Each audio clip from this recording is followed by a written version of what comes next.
I don't know how people are surviving anymore. It's hard out here. Everything is expensive. Food prices are ridiculous.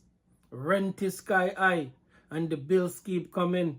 And somehow we are expected to keep smiling like we are not drowning. It feels like we are just working to survive, not to live. Groceries that used to cost $80 are now $150. Landlords raise the rent without raising their standards.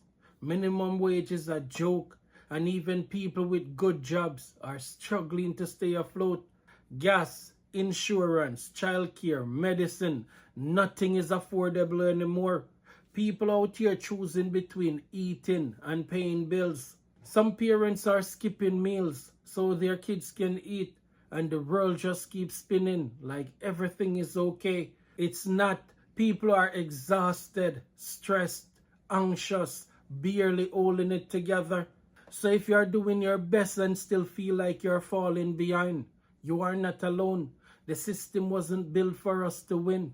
But you wake up every day and try again. That's strength, that's survival, that's real. So check on your people. Be kind. The struggle is real and it's everywhere.